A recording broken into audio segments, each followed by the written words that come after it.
Good morning to all students. Last day we discussed type of resources on the basis of origin, on the basis of ownership, and on the basis of status of development.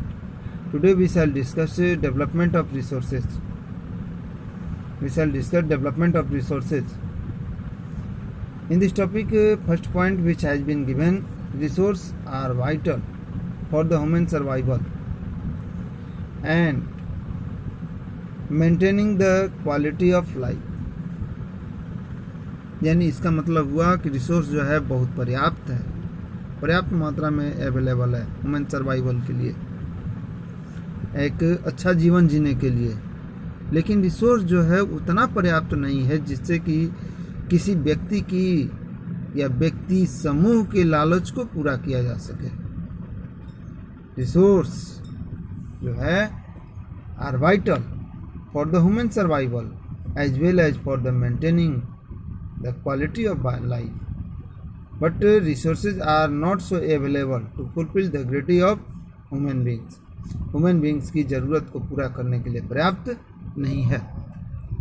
If indiscriminately use of resource, what kinds of problem may be create? यदि resource का अंधाधुंध use किया जाए तो किस तरह की कठिनाइयाँ क्रिएट हो सकती है। Many type of problem may be created by indiscriminately use of resource. First point, depletion of resource.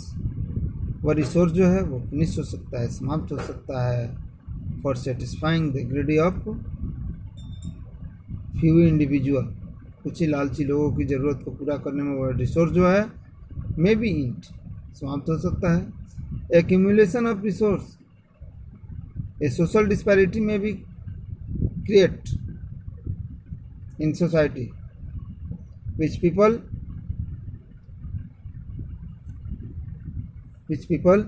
who will have a lot of resource, those people would be called rich, and those people who has not a lot of resource, such type of people would be called poor.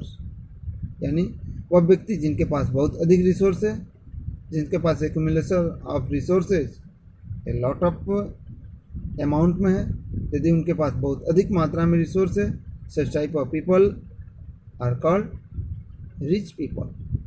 जिनके पास बहुत अधिक resource है वह rich कहे जाएंगे, और जिनके पास रिसोर्स नहीं है वह पुअर कहे जाएंगे। यानी accumulation of resource, indiscriminately use of resource, समाज जो है वह दो वर्गों में बढ़ सकता है। सोशल डिस्पैरिटी में भी क्रिएट, कुछ लोग धनी हो जाएंगे, कुछ लोग गरीब हो जाएंगे। Indiscriminately use of resources, environmental problem में भी क्रिएट, ग्लोबल इकोलॉजिकल या एनवायरमेंटल इम्बैलेंस में भी create,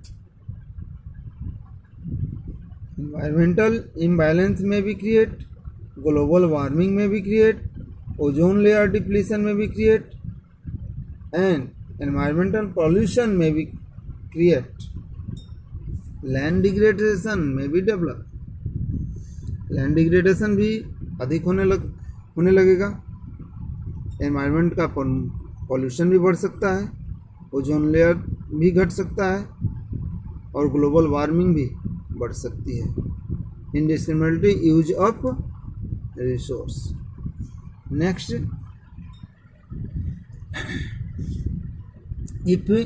equitable distribution of resource. यदि इक्विटेबल डिस्ट्रीब्यूशन ऑफ रिसोर्स हो तो ग्लोबल पीस में भी डेवलप, ग्लोबल पीस डेवलप हो सकती है, and sustained quality of life में भी डेवलप। यदि इक्विटेबल, समान मात्रा में रिसोर्स का डिस्ट्रीब्यूशन हो तो सस्टेन्ड क्वालिटी ऑफ लाइफ में भी डेवलप, एंड ग्लोबल पीस में भी डेवलप। ग्लोबल पीस भी डेवलप हो सकता है और सस्टेन्ड क्वालिटी ऑफ लाइफ भी डेवलप हो सकता है। अब आगे हमें समझना है कि what do you understand about sustainable development. Sustainable development किसको कहते हैं? sustainable existence. Sustainable existence is the component of sustainable development. Sustainable existence जो है वह सस्टेनेबल डेवलपमेंट का एक कंपोनेंट होता है, एक अंग होता है।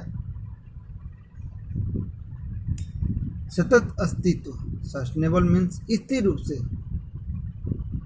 जो सतत कंटिन्यूअस फॉर्म में, एक स्थिर रूप से, एक स्थिर अस्तित्व जो है वह एक अंग होता है किसका? एक स्थिर विकास का। तो सस्टेनेबल डेवलपमेंट किसको कहते हैं? एक सस्टेनेबल एग्जिस्टेंस में भी कंटिन्यू, कैसे कंटिन्यू रह सकता है, कैसे प्राप्त किया जा सकता है? तो इसके द्वारा सस्टेनेबल इकोनॉमिक डेवलपमेंट मीन्स, इसका मतलब क्या होता है? सस्टेनेबल डेवलपमेंट में be perform without damaging of environment.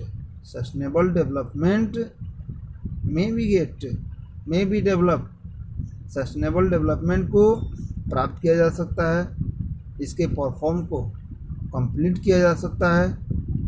कैसे? विदाउट डैमेजिंग ऑफ एनवायरनमेंट, बिना एनवायरनमेंट को डैमेज किए हुए हम सस्टेनेबल डेवलपमेंट को प्राप्त कर सकते हैं। Sustainable development means development should be take place, वह विकास जो पूरा होना चाहिए without damaging of environment, environment के बिना डैमेज के। Development should be take place without damaging of environment, environment को बिना डैमेज किए हुए यदि कोई विकास हो तो हम उसको सस्टेनेबल डेवलपमेंट कहते हैं।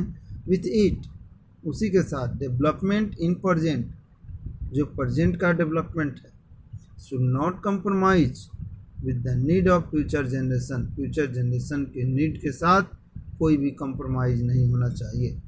Development in present should not compromise, present में जो डेवलपमेंट है वह फ्यूचर जनरेशन के नीड के साथ कंप्रोमाइज नहीं होना चाहिए।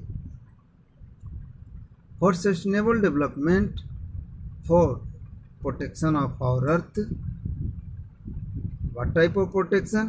Environmental protection, social और economical development के लिए one summit has been held on world level, पूरी दुनिया के स्तर पर। On which time? In 1992, 1992 में। कहाँ पर? Rio de Janeiro, that is the capital of Brazil. Where is Brazil located? Brazil located in south America, जहाँ की राजधानी है रियो डी जेनेरियो, जहाँ पर 1992 में 100 हेड्स ऑफ द स्टेट्स, यानी 100 देशों के हेड जो थे उस मीटिंग में इंक्लूड हुए, सम्मिलित हुए।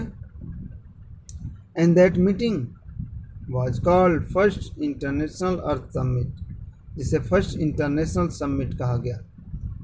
इस समिट का मेन मोटो क्या था? The main motto of the summit was the protect our environment, अपने पर्यावरण को प्रोटेक्ट करना, एंड सोशल और economical development at global level, global level पर सोशल और इकोनॉमिकल डेवलपमेंट करना। That was the main motto of the that meet. Next, in this assembled leaders signed, assembled leaders, जो भी लीडर्स आए हुए थे उन लीडरों ने क्या साइन किया? डिक्लेरेशन ऑन, उसके उद्घोषणा पर, declaration on the global climate change, global climate change पर के डिक्लेरेशन पर उन्होंने साइन किया। एंड बायोलॉजिकल डाइवर्सिटीज पर, biological diversities are necessary for ecological balance and global climate change की कंडीशन को कंट्रोल करने या उसको समझने पर उन्होंने इस पर साइन किया।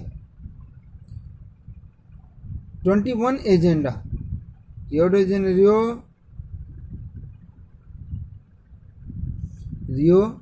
convention endorsed the global forest principle and adopted how many agenda? 21 agenda for achieving sustainable development. Sustainable development के लिए how many agenda were signed by the 100 heads of the nation?